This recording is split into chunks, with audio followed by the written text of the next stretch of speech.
dirreen qabsoo kan akkasumatti utuma deemtu baala of jala buusuun illee yookaan citaa harkaan akkana kukkutanii of jala buusuun illee dhorka.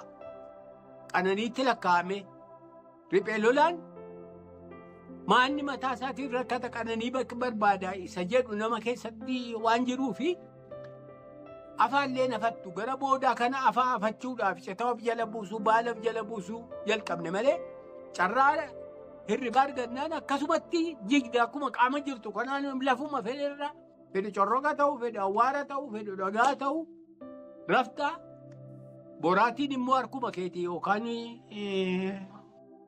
dhagaadhuma jechuudha. Sanatti dabalii gaariidha sunuu haa ta'u qabsoo hidhannoon naqaa jettee yeroo manaa baatu lafa qawween hin jirretti qabsoo hidhannoo jettee maal baatame? Nama 50 yoo yaa'e nama 50 keessaa namni 40 qawwee hin qabu yoo ta'e gaafa kamii ati kan argite 50 sana si'achiiftee ga'ummaa qabaattee diina kee haleeltee qabsoo hidhannoo isa jettu kan akka gootu. Kanaaf ani dhaqee gara torbanni lamaa booda ayyaana qabeessaanii qawwee bintoof tokko haaraasee kan tokko tokkoon dhugaaftu naa kennamee warra baay'ee carra qaboota na duras na boodas namni dhufee qawwee tun qabaatiin akka reeshoon ammasiin jedhe kanaan kaan qawwee qabaatee waardeema ittiin eeggatu ittiin diina loluudhaaf guddaa hin ta'u garuu akkanatti wal jala yaa'amaa yeroo dheeraan dabarfame utuu argitee nama hundinuu waraana jedhee kamanaa bahe sun qawwee hin qabaatin. Qawwee hanga xiqqoo tokko walitti kennanii humni kun qoqqoodamee harkuma duwwaa yaa'aa jiraatu jechuudha. Fuula hidhannoo qofaan miti fuula nyaataatiinis wanti nyaatan wanti dhugan wanti uffatan homaa tokko kan hin jirre qabsoon jalqabame.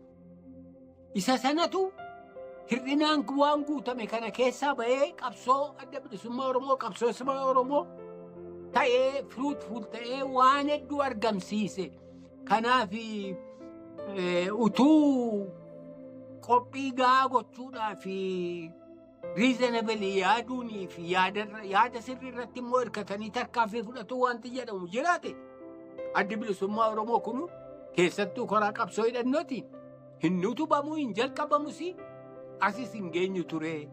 Maaliif waan si ajaa'ibu gaafas qofa miti gaafasii kaasee hanga har'aattu aanjaan qabsoo hidhannoo adda bilisummaa Oromootiif yookaan Oromoodhaaf uumamee hin jiru. Haala hir'inaa sana keessatti akka gowwaatti akka wal'aalaatti akka nama yaaduudhaaf tilmaamuu hin dandeenye bilchila hin qabneetti ittuma of darbinee akkuma jaamaatti waa hojjetuun keenya bu'aa fide qabaa. Abboomamuun waan qabsoon barbaaddu gochuu malee waan abbaan barbaadu gochuudhaaf achi hin jiramu waan ta'eef baay'ee warraaqa nu godhe haalli jiru. Karaa biraatiin amma aangoo faa yookaan materiaalii waan argitee horii faa maal waanuma tokko baadii hin qabu amma maallaqni nu biratti lafatti itti waa bitattu hin jiru. Wantatti maallaqaan gootu hin jiru. Dhaabnitu maallaqa qabaate hoo baadhu jedheetuma tokkotti fe'eetuma ba'aa godhatee ittiin deeme yoo ta'e malee maallaqa kunii karaaniin kana godhadhaan jiru. Yoo guddate dhaabni ittiin gaala yookaan loon yookaan re'ee bitee yookaan ittiin waraanaan walii galatti godha malee namni tokko waan horiidhaan godhatus hin qabu. Mi'is hin jiru, uffanni gaariinis hin jiru. Utuun jaallatiniiti wal qixa taataa. Hoogganaadhaa fi miseensa gidduu adda addummaa tokko illee hin jiru. Gaafatama hojii sana yoo ta'e malee waan humtatti ittiin warra kan biraatti bokoktee yookaan irraa olaanaa of gootee akka biraa tokko pirivileejii taatee itti jiraattu tokko iyyuu hin jiru.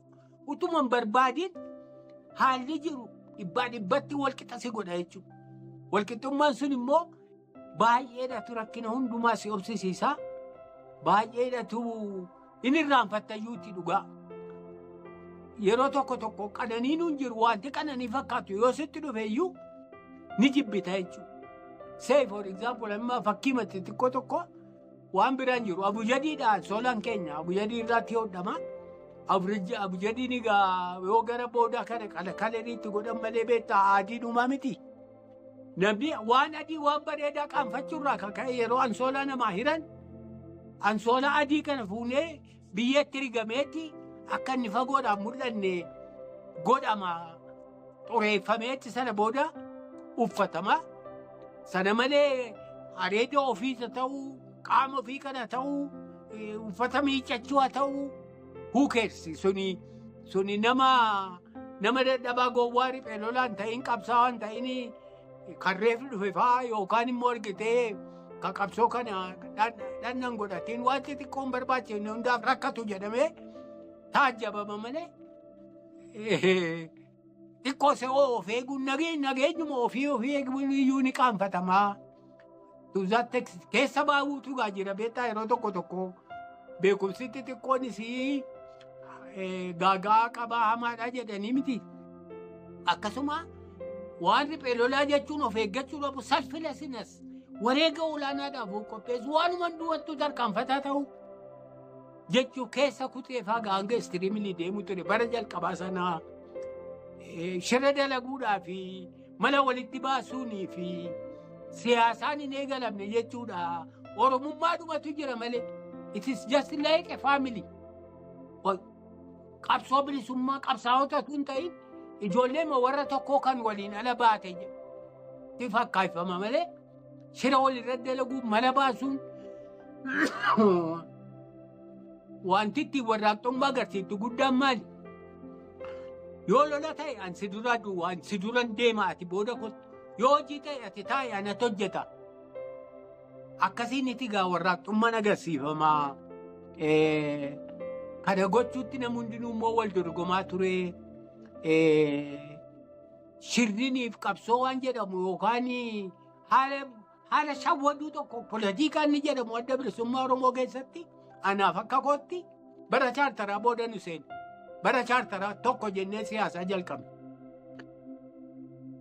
Ni bayyannaan taadeenne jechuu qaroo taane jechuudha. Shiruudinas shira walirratti xugganuun yookaan wal bubuusuun yookaan adda bilisummaa Oromoo keessatti hoogganoota adda bilisummaa Oromoo kana warra dhaaba duraan utuban akka waaqaatti ilaaluu malee irra guddaa isaanii karaa ba'a sanaatti dhufaniitu hojii irratti wal ilaallee taajjabnee yookaan madaaluudhaaf carraa dargannee walirraa fagoo turre kaan biyya alaa turan kaan karaa dhiyaa turanii maqaadhumaan beekna waan ta'eef garii takkaa'uu agarree hin beeknu ta'a garii immoo biriifilii agarree hanga ga'u hin beeknu ta'a hanga tokkos wali beeknu ta'a garuu kanarraa akka ka'e akkuma waaqeffatuu malee homaa rakkoo waan biraan jiru waan isaan jedhan akkitti isaan ilaalaman jala deeffatuun hin jiru.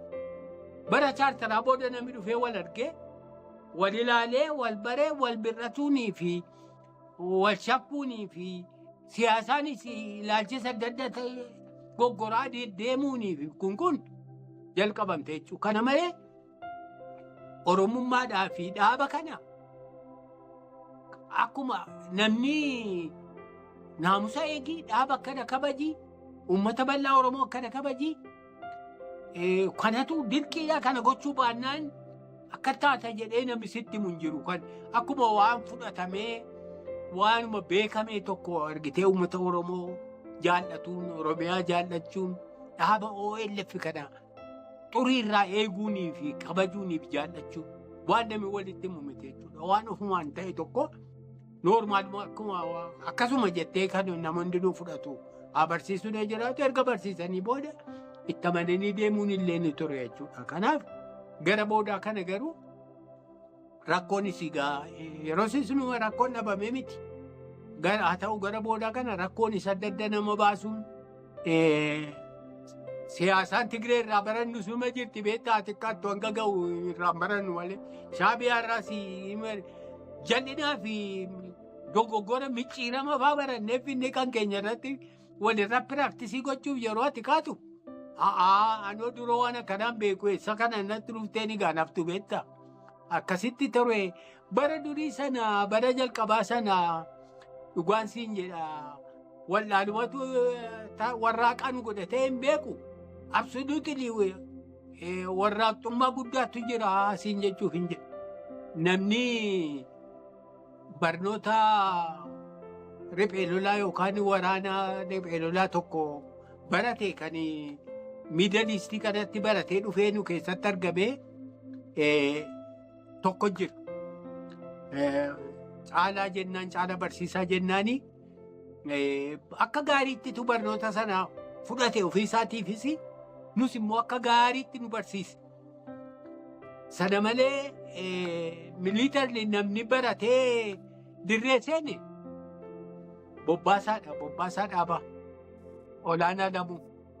Olaanaa Lamuu bara tokkicha haayiskuulii waliin Finfinnee keessaa yeroo turre sana qaamnee wal beennaa.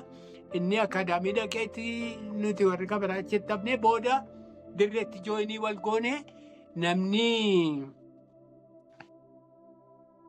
waraana mootummaa Itoophiyaa keessaa ogummaa karaa sanaan jiru fudhatee dirree dhaqe the only person isa ture jechuudha. Kanaaf isaan lamaan hanga humnaaf dandeettii isaanii nu barsiisaniiru. Jarri lachuu beekumsaa fi sammuudhaan baay'ee biriiliyantiidha. Bobbaasaanis nama baay'ee goomceedha. Beekumsas qabaa, naamusas qabaa, gootummaas qabaa, baay'ee gaariidha. Akka gaariitti barsiisuu danda'a. Barsiiseera. Soorsiin guddaan keenya isaan kana lamaan turan. Inni kaanis karaa Sumaaliyaatiin waan dhufee karaa biyya Arabaatti barnoota bara sana gaa karaa biyya Arabaa kana Edeniin haa ta'uu, bakka Sooriyaa haa ta'uu, bakkoota adda addaatti hafuurri warraaqsaa kun ni jira. Namni babbaratee ma dhufaa. Gaarii turee waan hedduu nu barsiise. Egaa wanti ta'ee yeroo duraa sana akkuma naqeen utuun turin nama wayyaadha jedhanii ilaalanii walitti qabanii gara nama 30 akka taanu tokko leenjisummaa nu leenjisan. Jarrummaan amman siin jedhu kun keessattuu walitti dhaabbatee hojii godhatee kan nu leenjise Jaalcaalaadha. Bobbaasaan immoo yeroo tokko irratti hirmataa ture. Namni 30 barate kuni ni bittinneeffame jechuudha. Lafa dhaqee barsiisuu hin qabaanne akka mana barnootichaatii baaneen nama barsiisuu hin qabnu namni rikruutii ta'ee dhufee leenjifamuu dhufee hin jiru. Waraanuma isa jiru irra deddeebii barsiifna. Kaan immoo yeroo biraatiif beekumsa sana qabaannee hafneetu sagiliitti muraasatti buttaatti ramadamnee leenjisa inni jedhamu kun egaa wanti nu leenjisan kun akkatti argitee hiriira guddaan hiriirri barnoota waraanaaf hiriira guddaa barnoota guddaadha hiriirri. Ajaja akka nama 1000 nama 100 bakka tokko dhaabdee akka ta'e salphaa fakkaata yeroo bakka jirtutti deemi bitaa galagali duubatti deebii maal ta'e jedhee dirgim yeroo godhe waan kana godhu lola irrattis akkasumatti ajajatti kennita qaama ta'aa fi obbolee deebiin hin jiru dura deemi duuba deebii lola illee akkasuma ta'a barnoota guddaadha tokko sana kaan egaa aggaammiidhuma kana gootan ta'a jedhaniituma qoba dhiibaniituma bidda sitti dhukaa jirutti akka hin fiinne malaan tooftaadhaan akkatti diina of dandamanii diina dhabamsiisan akkatti waleeggatan maali waan hedduu kana gaa baratamaa baay'ee gaariidha. Kana baratuun haa jiraatu malee garuu mee akkamitti barnoota kan hin qabne akkanatti waa barattanii qabsoo kana taatanii diina dura dhaabbattanii dhaabi kun utubamuu dandeessa jettuuf bakka guddaa qabdi beekumsi Bobbaasaatii fi Qacaalaas garuu maddi inni guddaan siin jedha inni guddaan kanaan nu ga'e lola qabsoo mataasaati. Lolarraa lola baratta malee hanga fedhe akaadaamii miliitarii akaadaamii fedhan si galchanii baatee wantatti loltuu jabduu taatu hin jiru. Hanga feete ergitee rasaasii irratti dhuka'uu jechuun xiyyuu mataarra si jettee gurra bira si babba'uun lola akka gaariitti si barsiisa qaama si godhachiisa.